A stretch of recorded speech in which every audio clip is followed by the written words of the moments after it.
পুরা নাচের মধ্যে এত নাচ কেন? আরে নাচতে কইছে এই জন্যই তো এত নাচ।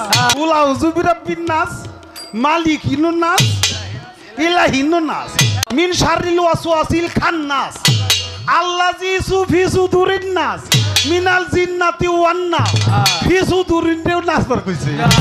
আল্লাহ বলছে কোরআনে নাকি বারবার কুল আউযু বিরাব্বিন নাস, মালিকিন নাস, ইলাহিন নাস। আল্লাহ বলছে বারবার শুধু নাস, শুধু নাস, শুধু নাস। কুল আউযু বিরাব্বিন নাস অর্থ এটা? আপনাদের বিবেক বলে এটা আল্লাহ নাচতে বলছে? তো এটা কি বললো?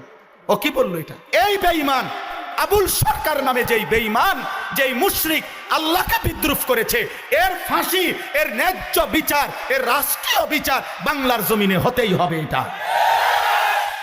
এটা হতেই হবে। এই আসমান সৃষ্টির পর থেকে পৃথিবীর প্রথম মানুষ থেকে আজকে পর্যন্ত পৃথিবীতে বহু মানুষ বহু কুফরি করছে, শিরিক করছে, আল্লাহ তাআলার হুকুমের নাফরমানি করছে, কিন্তু আল্লাহকে লক্ষ্য করে, মহান আল্লাহকে কেন্দ্র করে, আল্লাহকে উল্লেখ করে, উদ্দেশ্য করে পৃথিবীর কোন কাফের, মুশরিক, কোন মুরতাদ, কোন বেঈমান, কোন মূর্তি পূজক, কোন আগুন পূজারী, কোন সূর্য পূজারী, পৃথিবীর কোন নিকৃষ্ট কোন কাফের আল্লাহকে এত বড় কথা বলে নাই। এই মানিকগঞ্জের আবুল সরকার নামে ওই বাউল বেঈমান আল্লাহকে যে পরিমাণ কথা বলেছে, এই বেঈমান সরাসরি বেঈমান, এই বেঈমান প্রকাশ্য বেঈমান। মহান আল্লাহকে লক্ষ্য করে কোন মূর্তি পূজক এত বড় কথা বলেন, কোন মুশরিক এত বড় কথা বলে নাই, কোন বেঈমান এত বড় কথা বলে নাই। আপনাদের আমার বলার মতো ক্ষমতা নাই। ওই বেঈমান এটা কি বলছে মুখ দিয়া, আমি এই পর্যন্ত কোন মাহফিলে এটা বলছি কথা, এটা কিন্তু ওই কইছেটা কি এটা আমার মতো বলার মতো জবান নাই। আপনারা শুনেন ওই কি বলছে, ও আল্লাহকে লক্ষ্য করে কি বলছে। হায় হায়, আমার এই 92-95 ভাগ মুসলমানের এই পবিত্র বাংলাদেশে মুসলিম পরিচয় দিয়ে বাউল গানের নামে একজন বেঈমান এত বড় জঘন্য কথা, সে পরিষ্কার বলতেছে আল্লাহর ব্যাপারে এত জঘন্য কথা কল্পনাও করা যায় না।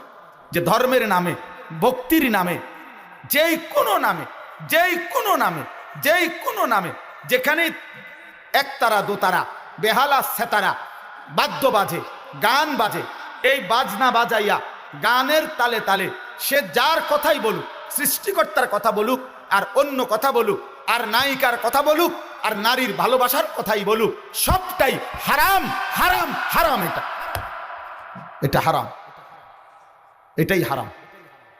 পূর্ববর্তী মনীষীগণ, যেই সমস্ত মনীষীদের জীবনীতে বলা হয় ওনারা ভক্তিমূলক গান শুনতেন, তার সুনির্দিষ্ট ব্যাখ্যা মুহাদ্দিসিনে কেরাম, পূর্ববর্তী বুজুর্গানে দিন, ওলামায়ে কেরাম, তার সুনির্দিষ্ট ব্যাখ্যা কিতাবে আছে, সেটা জেনে নেওয়াই উচিত। এজন্য আজকে আমি কিশোর ভাই, যুবক ভাই, প্রত্যেকের কাছে, আপনারা অনেকেই শুনছেন, সারা দেশের ওলামায়ে কেরাম, ইমানদার তৌহিদি জনতা, বিবেকবান প্রত্যেকটা মুসলমান একটি ঘটনায় খুব বেশি বেদনা হত হয়েছে। শোনেন মিয়া, কোরআনের এই পরিমাণ বিকৃত ব্যাখ্যা। আল্লাহ বলছে কোরআনে নাকি বারবার কুল আউযু বিরাব্বিন নাস, মালিকিন নাস, ইলাহিন নাস। আল্লাহ বলছে বারবার শুধু নাস, শুধু নাস, শুধু নাস। আপনি শোনেন মিয়া, আপনি শোনেন। আমি ব্যক্তিগতভাবে সারা দেশ জানে আমি কোনো রাজনীতির মানুষ না, আমার এই এলাকার মানুষও জানে আমি আজকে 10 বছর এই এলাকায়, আমি কোনো রাজনীতির মানুষ না, আমি রাজনীতির ভালো মন্দ বুঝিও না এতটা, কিন্তু আমি একটা রাজনীতির কোনো হিসাব বুঝি না। এটা নিয়ে দল টানাটানির বিষয় না, এটা দল টানাটানির বিষয় না। অন্য বাউল কি বলছে না বলছে এটা তাদেরও ব্যাপার না, বাকিদের বিষয়ও না। এটা শিল্পীরা কি বলছে সেটা তাদেরও বিষয় না। কিন্তু এই বেঈমান আবুল সরকার নামে যেই বেঈমান, যেই মুশরিক আল্লাহকে বিদ্রুপ করেছে, এর ফাঁসি, এর ন্যায্য বিচার, এর রাষ্ট্রীয় বিচার বাংলার জমিনে হতেই হবে। এটা হতেই হবে। যদি আপনাদের মধ্যেও কোনো মুসলমান শুনে থাকেন আর আপনার বিবেক যদি বলে এটা অন্যায় না, এটা অন্যায় নয়, আপনাদের বিবেক যদি বলে, তাহলে আমার বিচার ওই বাজারের মাঝখানে চারি রাস্তার মোড়ে যে বিচার হবে আমি সেই বিচার মেনে নেব, কিন্তু এই কথা সে বলতে পারে না। এই জন্য আমরা বারবার বলি, আল্লাহর নবী বলছেন এমনিতেই স্বাভাবিকভাবে বাদ্য গান এটা এমনিই প্রকাশ্য হারাম। সেখানে এই বেঈমান বাংলাদেশে আপনার সারাটা জীবন এই বেঈমান, তার পিছনের অসংখ্য ভিডিও ক্লিপস খবরের কাগজে অনলাইনে আছে, যেখানে প্রতিনিয়ত যখনই ক্ষমতা বদলাইছে, যখনই যে ক্ষমতায় আসছে তার দালালি করে এই দালাল জীবনটা পার করছে। এ সুনির্দিষ্ট কোনো দলভুক্ত লোক না, এ আজীবন দালাল। এক দালালরে বলছে তুমি বারবার দল বদলাও কা, কয় না আমি কোনো সময় দল বদলাই না, বরং সরকারের মধ্যে ক্ষমতায় বিভিন্ন দল বদলাইয়া যায়, আমি প্রত্যেকবারে যে দল ক্ষমতায় আমি এই দলের দালাল। বুঝেন না? মূলত আমি নৌকাও না, দানের শিশু না, আমি মূলত দালাল। আমি মূলত দালাল, ওই মূলত দালাল। এই জন্য আপনাদের কাছে বললাম, এটা আমাদের ইমানের দাবি, আমরা এর প্রতিবাদ করতেই হবে, আমরা এর বিরুদ্ধে বলতেই হবে। এটা যদি কেউ বলে হুজুররা এইভাবে প্রতিবাদ করছে কেন, তো তুমি বলো কিভাবে প্রতিবাদ করতো। আমার আল্লাহকে বিদ্রুপ করিলে মুমিনের কলিজায় লাগবে না, আমার রসুলকে প্রতিবাদ করিলে মুমিনের কলিজায় লাগবে না, আমার কোরআনকে উপহাস করিলে কুল আউযু বিরাব্বিন নাস অর্থ এটা আপনাদের বিবেক বলে এটা আল্লাহ নাচতে বলছে, তো ওইটা কি বললো, ও কি বললো? এটা আল্লাহ তাআলা আমাদেরকে মাফ করে দেন।